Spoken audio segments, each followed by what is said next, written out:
অভিযুক্তির মূল বিষয় ছিল বাংলাদেশ ক্রিকেট বোর্ডে বিভিন্ন ক্রিকেট লিগের বাছাই প্রক্রিয়ায় দুর্নীতির মাধ্যমে অবৈধ অর্থ অর্জন সহ নানাবিধ দুর্নীতি এবং অনিয়মের অভিযোগের প্রেক্ষিতে আজকের মূলত এই এনফোর্সমেন্ট অভিযানটি।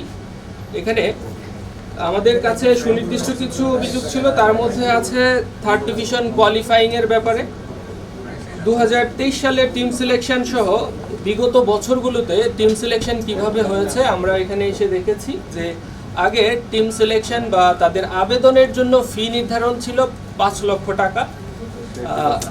তখন 2 অথবা 3টা টিম এখানে শুধুমাত্র আবেদন করত, তা থেকেই তারা বাছাই করত 2টা অথবা 1টা টিম এরকম। ঢাকা বলে যাদের নারায়ণগঞ্জ জয়দেবপুর পাঠিয়ে দেওয়া হয়েছিল তারা দলে দলে ফিরছে বিমানবন্দর সংলগ্ন আশিয়ান সিটিতে। No tension. এবছর দেখা গেছে যে আপনার ফি যখন 1 লক্ষ টাকা করে দিল তখন 60টা ক্লাব হচ্ছে অ্যাপ্লাই করেছে।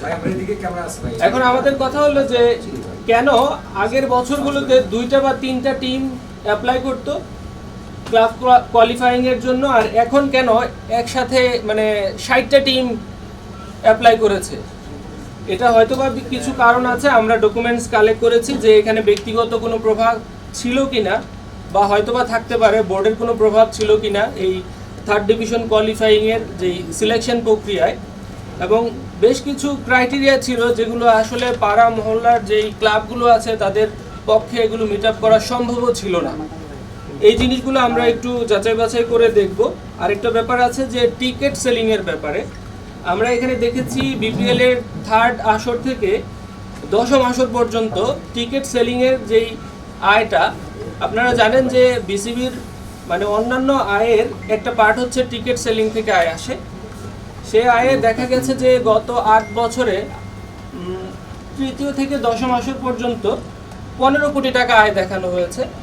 কিন্তু বিসিবি যখন নিজেরা দায়িত্ব নিল যে আমরাই টিকিট সেল করব, তখন 11তম আসরে আয় দেখানো হয়েছে প্রায় 13 কোটি টাকা, যেখানে 8 বছরে 15 কোটি টাকা, 1 বছরেই 13 কোটি টাকা। এখানে হয়তোবা অ্যানোমালি কি থাকতে পারে সেটা আমরা রেকর্ডপত্র সংগ্রহ করছি, সেগুলো রেকর্ডপত্র পর্যালোচনা করে আমরা দেখব যে আসলে এটার প্রকৃত কারণটা কি।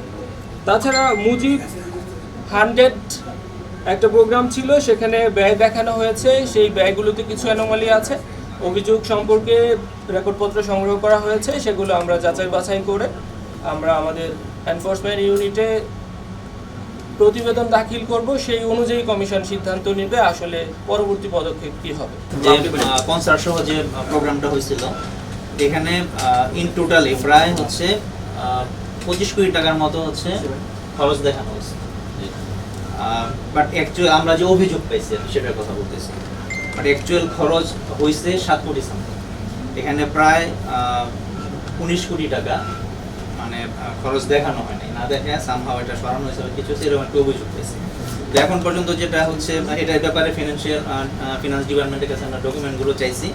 তো আমরা যেটা এখন পর্যন্ত বুঝতে পারছি যে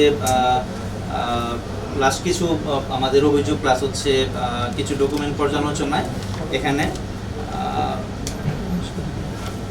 প্রায় 19 কোটি টাকা মতো হচ্ছে অ্যানোমালিস আছে।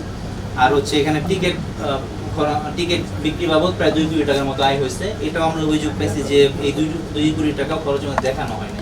তো সেই হিসেবে এই যে টাকা সরানো বা আত্মসাতের ইস্যুটা এখানে আরও একটু বাড়তে পারে, 20 কোটিও প্লাস হতে পারে। তো এটা আমরা এখন পর্যন্ত কনফার্ম হয় নাই, এটা রিলেটেড ডকুমেন্ট এখনো পাইনি হাতে।